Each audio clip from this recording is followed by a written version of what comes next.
Hello दोस्तों, आप देख रहे हैं आप अपने YouTube चैनल रोजाना मैथ स्टडी। और रोजाना मैथ स्टडी से मैं आर.के. रंजन आप सबको स्वागत करता हूं। दोस्तों, आज हम आपको 10 अति महत्वपूर्ण क्वेश्चन आपको सोल्व करवाने वाले हैं। और वैसे क्वेश्चन जो सेकंड जो बीएसएससी एग्जाम हुआ था CGL, उसका जो क्वेश्चन आया था उसी में से हम 10 क्वेश्चन आज लाए हैं। देखिए कितना इजी में सोल्व हम करवाते हैं। देखिए क्वेश्चन कह रहा है कि यदि ए का वेतन बी से 25% कम है तो कह रहा है बी का वेतन ए से कितना अधिक है।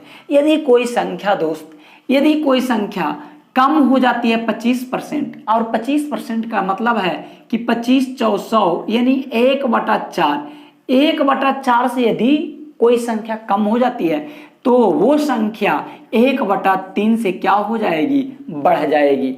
और 1/3 का मतलब है कि 33.1/3%, और 33.1/3% से बढ़ जाएगी, और यही हमारा आंसर है। तो यहाँ ऑप्शन में तो एग्जैक्ट मान नहीं दिया हुआ है, मगर 33% लगभग दिया हुआ है, 33%, इसीलिए हमारा राइट आंसर सी हो गया। चलिए अगला क्वेश्चन की ओर। कि वह 4 अंकों वाली सबसे बड़ी संख्या कौन सी है जो 12, 15, 18 एवं 27 से पूर्णतः विभक्त है।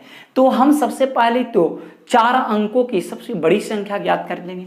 तो 4 अंकों की सबसे बड़ी संख्या यानी कि 9999 होगा। यानी आप कहोगे कि 4 को 9 लिख दीजिए, वही हो जाएगा 4 अंकों की सबसे बड़ी संख्या। अच्छी बात है।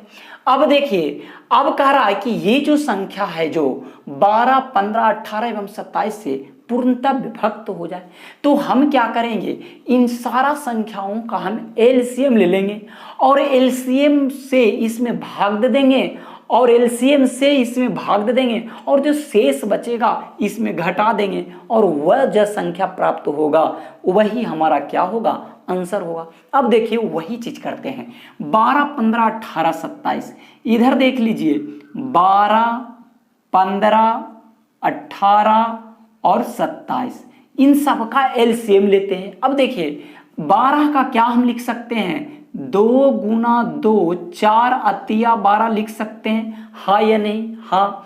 अच्छा देखिए 15 का हम क्या लिख सकते हैं, 5 × 3 लिख सकते हैं। तो 3 तो ऑलरेडी है, 5 लिख देते हैं तो 15 हो गया।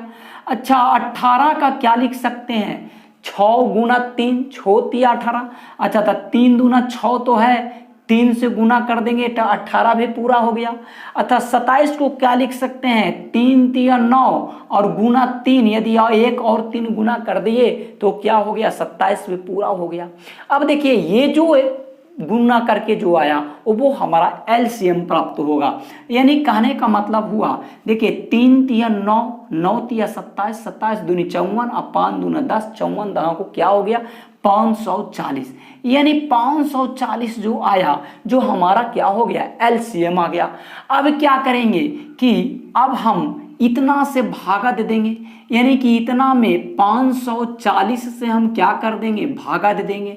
अब भागा देंगे दोस्त तो देखिए एक मर्तबे लग गया, यानी 540। अब देखिए ये 9 हो गया, ये 5 हो गया, ये 4 हो गया, ये 9 उतर गया। अब देखिए 8 मर्तबे लगाइए, यानी 8 मर्तबे लगाइएगा तो 0, 8 × 4 32 के 2 बाकी हाथ में 3, और 8 × 5 40 और 3 क्या हो गया, 43 हो गया। यानी 9, 7 और 2 ये कट गया। यानी अब देखिए 540 और ये देखिए शेष 279, अब भाग नहीं लगेगा। यानी कहने का मतलब ये जो हमारा जो 279 है ये है शेष बच गया। तो ऐसा करते हैं कि 9999 में से हम 279 घटा देते हैं। अब देखिए 0, 9 में से 7 गया 2, 9 में से 2 गया 7, और ये कितना हो गया, 9 हो गया। यानी 9720। ये जो 9720 आया दोस्त, ये सारा डिजिट से पूरा पूरा कट जाएगा। इसीलिए ये जो हमारा 9720 आया यही हमारा आंसर आया, और 9720 कौन है, यानी option number B is right answer. चलिए अगला क्वेश्चन की ओर चलते हैं। कि एक किसान अपनी n गायों को अपने 4 बेटों में इस प्रकार बांटता है कि पहले बेटे को आधा झुंड मिलता है, पहले बेटों को आधा झुंड मिलता है, दूसरे को चौथाई, तीसरे को 1/5 हिस्सा तथा चौथे को 7 गायें मिलती है। तो कह रहा है n का मान ज्ञात करने, यानी कि टोटल गायों की संख्या ज्ञात करने।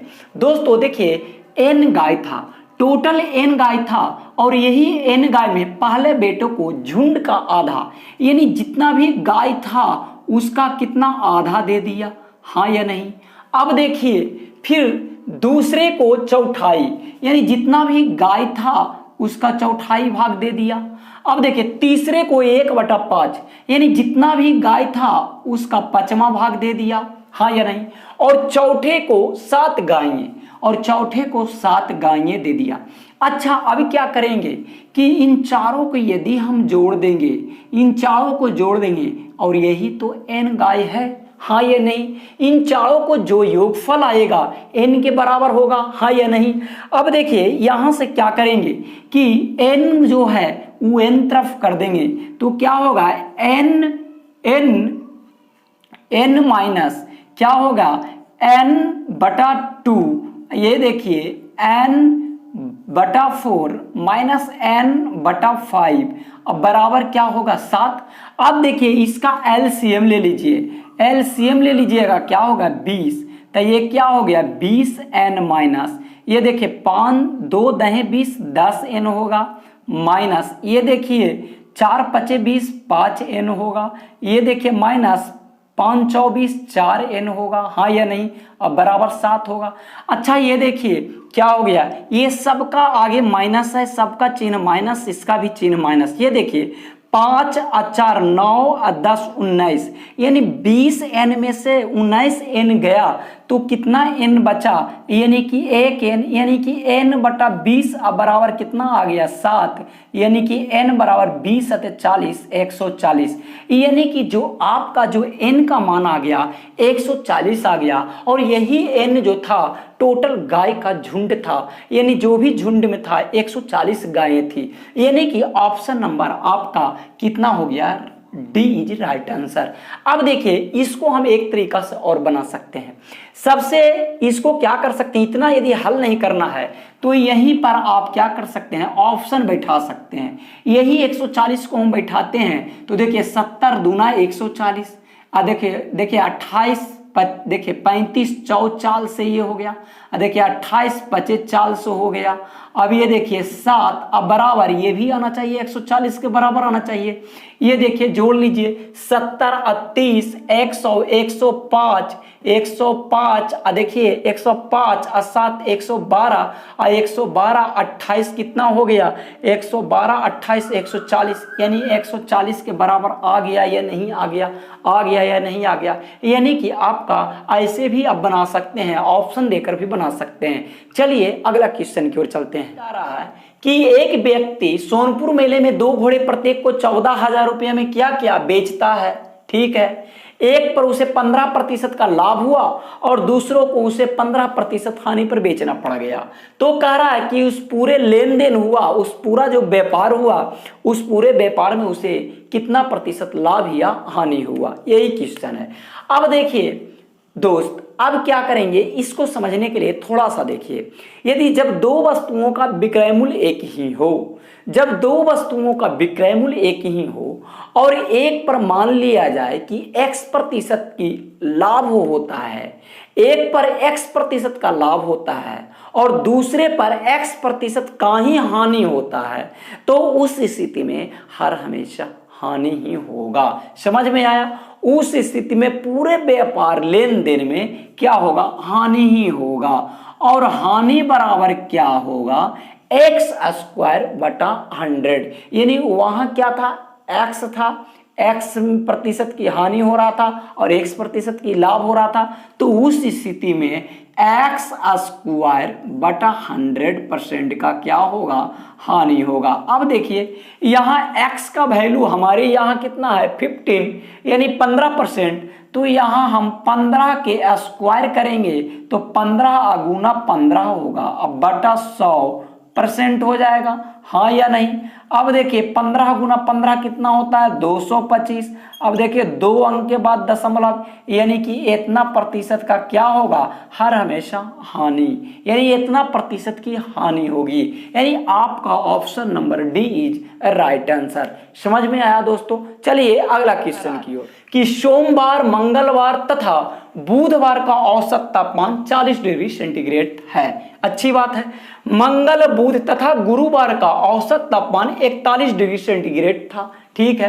कह रहा है यदि गुरुवार का औसत यदि गुरुवार का जो तापमान जो 42 डिग्री सेंटीग्रेड था, तो कह रहा है कि सोमवार का तापमान कितना था। अब देखिए यहां समझना है, यहां देखिए इसमें सोमवार, मंगलवार, बुधवार सम्मिलित है और उसका औसत तापमान 40 डिग्री सेंटीग्रेड दिया हुआ है। ठीक है। अब देखिए इसमें 3 गो भी है, मंगल है, बुध है, गुरु है, और इसका औसत तापमान 41 डिग्री सेंटीग्रेड है। यानी हम क्या देखते हैं कि यहाँ सोमवार है और पहला में सोमवार है और मगर दूसरा में क्या है, गुरुवार है।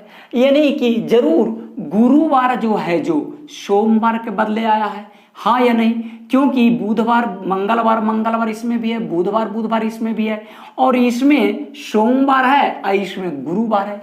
यानी हम कह सकते हैं कि जरूर गुरुवार जो है, यानी गुरुवार जो है आया होगा सोमवार के बदले, ऐसा भी बोल सकते हैं। हाँ या नहीं, हाँ या नहीं। गुरुवार जो है जो आया होगा सोमवार के बदले, और गुरुवार जब सोमवार के बदले आया तो देखिए 1 डिग्री सेंटीग्रेड ज्यादा लेकर आया। 1 डिग्री सेंटीग्रेड तो 1 का लेकर आया, औसत में लेकर आया, मगर तीनों का, ये मंगल, बुध, गुरु, यानी तीनों के लिए 3 डिग्री सेंटीग्रेड ज्यादा लाया। यानी कि अब हम कह सकते हैं कि गुरुवार है जो सोमवार प्लस 3 डिग्री सेंटीग्रेड के बदले गुरुवार आया है, हाँ या नहीं। अब देखिए कह रहा है यदि गुरुवार का तापमान 42 डिग्री सेंटीग्रेड है, अब गुरुवार का यदि 42 डिग्री सेंटीग्रेड दे देते हैं तो सोमवार का कहता है निकालें, तो इस +3 को इधर -3 डिग्री सेंटीग्रेड कर देंगे, अब बराबर सोमवार निकल गया, हाँ या नहीं। अब देखिए 39 यानी 39 डिग्री सेंटीग्रेड किसका हो गया, यानी कि सोमवार हो गया।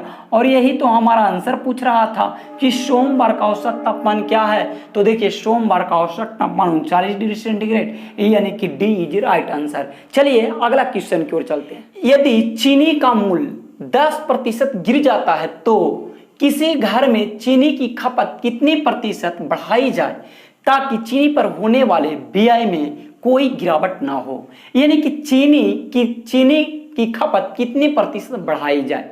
यदि देखिए दोस्तों 10% गिर जाता है, यानी जो कमने वाली वैल्यू है जो 10% के मतलब 1/10 है, यानी कमने वाला वैल्यू है जो 1/10 है, तो बढ़ने वाला वैल्यू 1/9 होगा, और 1/9 से बढ़ने का मतलब कि 11.1/9% की वृद्धि होगा। और देखिए हमारा एग्जैक्ट आंसर तो यह नहीं है ऑप्शन में, मगर ये 11% है, यानी आपका right answer is option number D. चलिए अगला क्वेश्चन की ओर चलते हैं। यदि कक्षा में 32 लड़कियां हैं और लड़कियों व लड़कों का अनुपात 16:9 है, तब कक्षा में कितनी फीसदी लड़कियां हैं। अच्छा, यानी कि लड़कियों का प्रतिशत पूछ रहा है कि कितना % है, तो हमें यदि टोटल मालूम हो जाएगा, कक्षा में टोटल बच्चे कितना है, यानी लड़का लड़की मिला के कितना है, तो हमें % निकल जाएगा।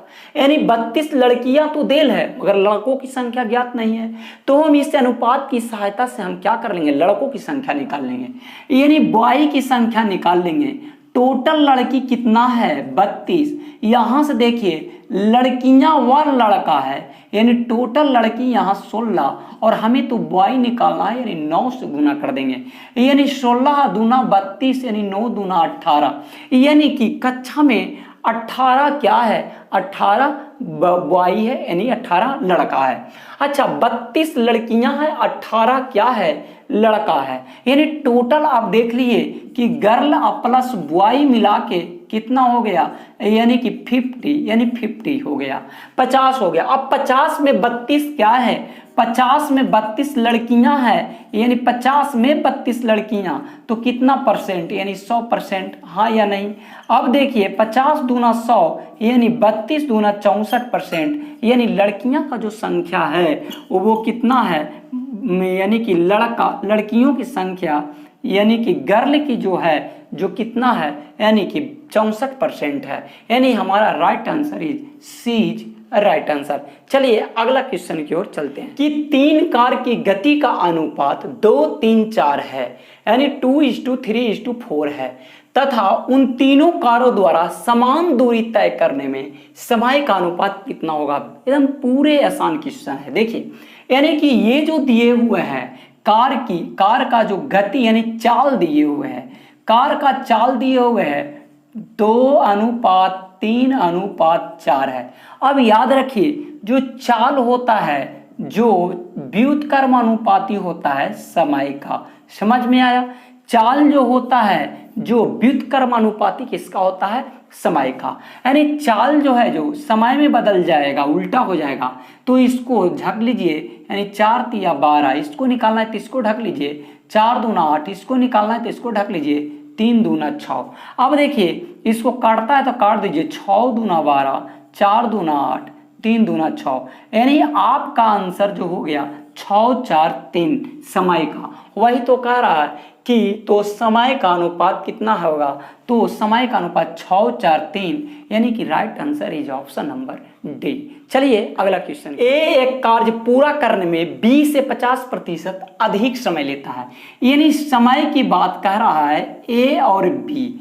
यानी ए कहता है कि ए जितना समय में पूरा करता है 20 से 50% अधिक समय लेता है ए, यानी कि बी यदि 100 लिया तो ए 150 लेता है, क्या लेता है, समय लेता है। समझ में आया। यानी इसको यदि काट दे, यानी कि 3 पचे और 2 पचे, हाँ या नहीं, यानी कि 3:2 जो है जो समय का रेशियो हुआ। अब देखिए कह रहा है यदि दोनों एक साथ कार्य करते हैं तो उन्हें कार्य पूरा करने में 18 दिन लगते हैं। यानी 18 दिन कब लगते हैं, दोनों एक साथ करता है। यहां से ए है बी दोनों एक साथ करेगा तो कितना दिन लगेगा, यानी 3 दूनी 6 जो बटा, यानी 3 2 5, यानी बटा के ऊपर हम ले आते हैं और गुना, तो कह रहा है कि वह कितने दिन में कार्य करेगा, कौन, बी अकेला करेगा। तो बी है जो 2 दिन में करता है, यानी कि 2 तिया 6 और 3 छका 18, यानी कि 6 पचे 30, यानी बी अकेला कार्य करेगा तो 30 दिन में कार्य कर देगा। यानी कि आपका राइट आंसर इज ए होगा। समझ में आया। यानी ऑप्शन ए है जो आपका राइट आंसर है। चलिए अगला क्वेश्चन कि एक नल टंकी को पानी से 2 घंटा में भर देती है। यानी कि जो बीएसएससी में क्वेश्चन आया है वो सेम टू सेम मैंने लिख दिया और पूरे ऑप्शन भी सेम टू सेम है। मैं इसमें किसी प्रकार का छेड़छाड़ नहीं किया हूं। आप देख सकते हैं क्वेश्चन कह रहा है क्वेश्चन कि एक नल टंकी को पानी से 2 घंटे में भर देती है, अच्छी बात है, परंतु टंकी में छेद होने से पानी के रिसाव के कारण टंकी 7/3 घंटे में भरती है, अच्छी बात है। तो कह रहा है कि रिसाव से टंकी कितने समय में खाली हो जाएगी। देखिए अब क्या करेंगे, एक टंकी था, एक नल था जो टंकी में लगा हुआ था और वो 2 घंटे में भर देता है। मान लिया कि ए नाम का एक नल था और ये क्या करता है कि 2 घंटा में क्या करता है, भर देता है, अच्छी बात है। समझ में आया, समझ में आया। यानी कि एक नल था उसका ए नाम का मान लिया जाए एक नल है और वो 2 घंटा में क्या करता है, 2 आवर्स में क्या कर देता है, भर देता है। यानी भर देता है इसीलिए +2 लिख दिया।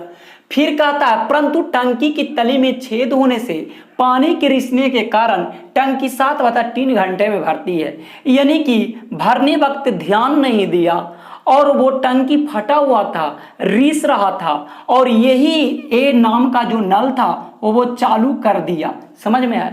और टंकी जब चालू कर दिया नल को और टंकी क्या हुआ, रिसने के कारण क्या हो रहा था, टंकी खाली भी हो रहा था, यानी कि रिसने के कारण टंकी खाली भी हो रहा था। और इस स्थिति में इसे भरने में 7/3 घंटा लगता है। समझ में आया, यानी भरने वाला है इसीलिए हम प्लस दे दिए। समझ में आया। अब देखिए इन दोनों का क्या करेंगे, एलसीएम ले लेंगे, यानी एलसीएम कितना होगा, 14 होगा, यानी 14 जो है यानी 14 है, यही मेरा क्या हो गया, टोटल कैपेसिटी हो गया उस टंकी का। अब देखिए इसी को भरने में ये 2 घंटा लेता है, यानी 1 घंटा में कितना भरता है, तो आप कहोगे 2 सते 14 यानी 7 लीटर भरता है। ये 1 घंटा में कितना भरता है, यानी आप कहोगे 7 दूना 14 3 दूनी 6, यानी 1 घंटा में 6 लीटर भरता है। अच्छा एक बात ये आप ध्यान दीजिए कि यही नल है जो ये 7 लीटर प्रति घंटा भर रहा है, और यही नल है जो 6 लीटर प्रति घंटा भर रहा है। आखिर ऐसा क्यों हो रहा है, एक कम रहा है क्यों, 1 लीटर यहाँ कम रहा है क्यों, तो पता चला कि ये फटा हुआ टंकिया जो खाली कर रहा है, यानी 1 लीटर जो कम रहा है ये खाली भी तो कर रहा है ना, यानी 1 घंटा में ये 1 लीटर पानी को नीचे गिरा रहा है टंकी से। अब जानिए बबुआ कि यदि 1 घंटा में 1 लीटर गिराएगा तो ये 14 लीटर के यदि खाली करना है तो कितना घंटा में खाली करेगा, 14 घंटा में खाली करेगा, हाँ या नहीं।